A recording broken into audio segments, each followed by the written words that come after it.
যাদের গাড়ির এসির প্রবলেম, লক্ষ টাকা দামের গাড়ি কিনছেন কিন্তু গাড়িতে চালানো খুলে রাখতে হয়, হাওয়া খাওয়ার জন্য এসি পাতা হয় না, আমি আছি আপনাদের জন্য সেবায়। আরে আরিফ ভাই, এই গাড়ি কি সমস্যা? আর হাতে এটা কি? হাতে এটা হলো একটা ম্যাগনেটিক কম্প্রেসার। এই ম্যাগনেটিক কম্প্রেসারটা এই নিউ মডেল গাড়িটার ভিতরে লাগানো ছিল। এই কম্প্রেসারের কারণে ইঞ্জিনের উপরে লোড পড়ে, এই কম্প্রেসারের কারণে মাইলেজ কমে যায়। এখন জাপান যে জায়গায় 2004 সালে বাদ দিয়ে দিয়েছে এই কম্প্রেসার, আমিও আরেকটা কম্প্রেসার ম্যাগনেটিক বাদ দিয়ে দিলাম।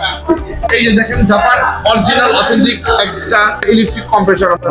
এটা লাগালে আপনার গাড়ির মাইলেজ বেড়ে যাবে 3-4 অটোমেটিকলি। মানে ম্যাগনেটিক কম্প্রেসর চলতে যখন গাড়ির সাহায্য লাগে, কিন্তু ইলেকট্রিকে মানে ও নিজের থেকেই চলতে পারে। ইলেকট্রিক কম্প্রেসারে কখনো গাড়ি ছাড়ে না, এতটুকু আমাদের বিশ্বাস আছে। যখন এসি চলবে ভিতরে ঠান্ডা আইসকুল হয়ে যাবে, বরফ হয়ে যাবে গাড়ি। গ্যারান্টি ওয়ারেন্টি কি দেন নাকি কম্প্রেসরের সাথে? 100% দেয়। 1 বছরের গ্যারান্টি। একদিন আগে যদি সমস্যা হয় আমরা ইনশাআল্লাহ কম্প্রেসার ফেলে দিয়ে আরেকটা কম্প্রেসার লাগা দিব। আপনি কিভাবে আমাদের খবর পাইলেন? না, এর আগে তো এলপিজি করাইছি। হ্যাঁ। এলপিজি করানোর পরে জয়ের সাথে কথা বলে তারপরে আসছি। আচ্ছা, মাশাআল্লাহ, আলহামদুলিল্লাহ।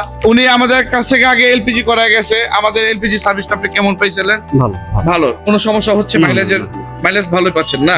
ইনশাআল্লাহ। দেখেন আমাদের কাছ থেকে একটা কাজ করানোর পর থেকে উনি এখন আমাদের কাছ থেকে এই সমস্যার জন্য আছে। অটোর মোটরস তো গাড়ির A to Z সার্ভিস দেয়, তাই না? সারা জীবন পাবেন ইনশাআল্লাহ। স্ক্রিনে দেওয়া নাম্বার যোগাযোগ করবেন। আমাদের কাজটা সবচেয়ে আগে সিটি পাবলিক গলির ভিতরে অথবা হাতে জি রিং রোড অথবা নতুন ভূমি ভবনের অফিসের গলির ভিতরে ইনশাআল্লাহ। আমি আছি আরিফ। আসসালামু আলাইকুম।